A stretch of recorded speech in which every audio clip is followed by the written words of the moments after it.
Hi, I'm Dennis with TeraFlex. We have got a brand new 2012 JK on the lift here today. We just wanted to show you a couple of changes that Chrysler has made in these JKs that will affect your Jeep in the event you decide to lift it. The first one being the front exhaust crossover and your driveline. It's really a tight tolerance that's running there. We've actually loosened the shock bolts and so forth on this front axle. We want to let it down just a little bit just to show you how far you can go before that exhaust makes contact.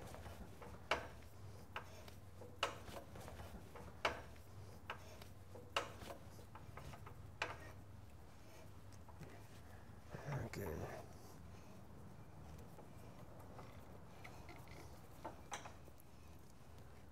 Whoa. Okay, we're actually, bring it up, we're about just barely off it right there. With the axle drop down, we can see where the shock fully extended is and where the axle is fully drooped until that driveline made contact. If we just measure that distance,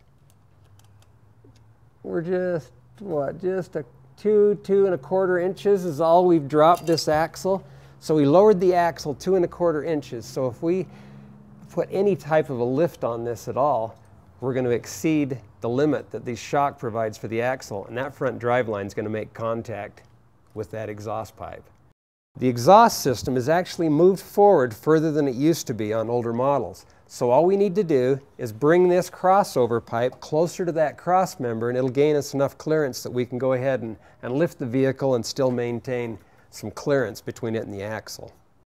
We wanted to try and modify this exhaust system as little as possible. The Chrysler engineers put a lot of effort into this exhaust, and it will affect your performance if you change it very much. So what we're going to do is we're just going to insert a couple of these little spacers. We've got a long and a short. The short one's going to go on the driver's side. The long one will be on the passenger side. The reason for that is this pipe is coming down as well as back. So with just a little more length, we're going to gain the distance back that we're trying to get. The other side is pretty much straight back, so we didn't need quite as much distance. So we're just going to loosen up the flanges on both sides. Got one here and the one on the driver's side.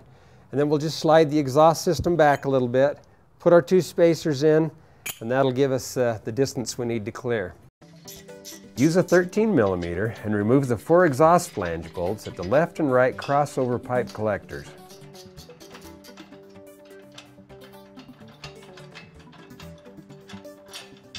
Now, to help with exhaust hanger position, loosen the Y pipe clamp where the Y is joining the front and rear sections of pipe. Remove the indexing stop. Now that's a small spot welded stop on the intermediate pipe where it's clamped into the Y pipe. Now that stop can be easily removed with an air chisel or a hand chisel or even a cutoff wheel on a die grinder.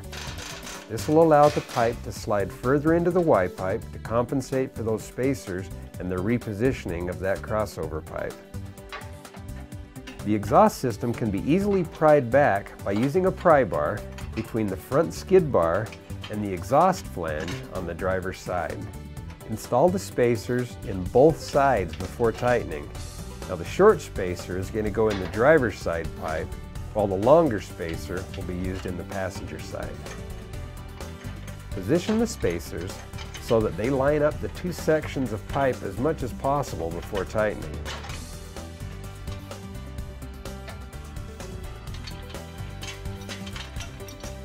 Install the extended 8mm bolts provided in the kit and tighten them using that 13mm.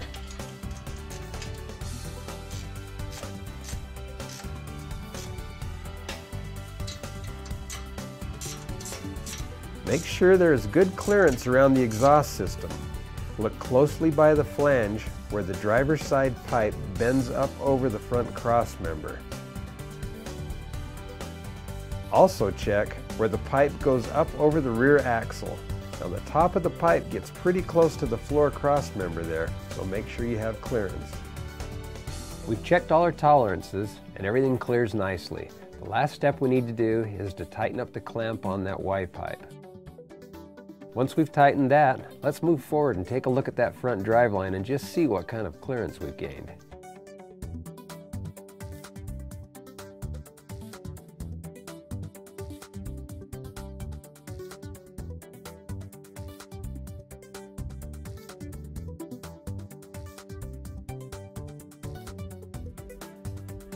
As we lower it down, we can see that we can now measure a little over 5 inches of droop. We started out, it only dropped 2 inches before we ran out of clearance. We've gained a little over 3 inches. Now it's important to note that it doesn't matter what we do suspension-wise, moving exhaust, or anything else. We have pretty much maxed out that driveline angle.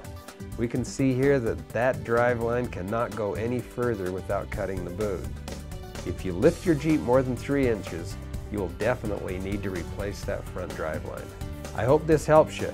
I'm Dennis with TeraFlex. We'll talk to you next time.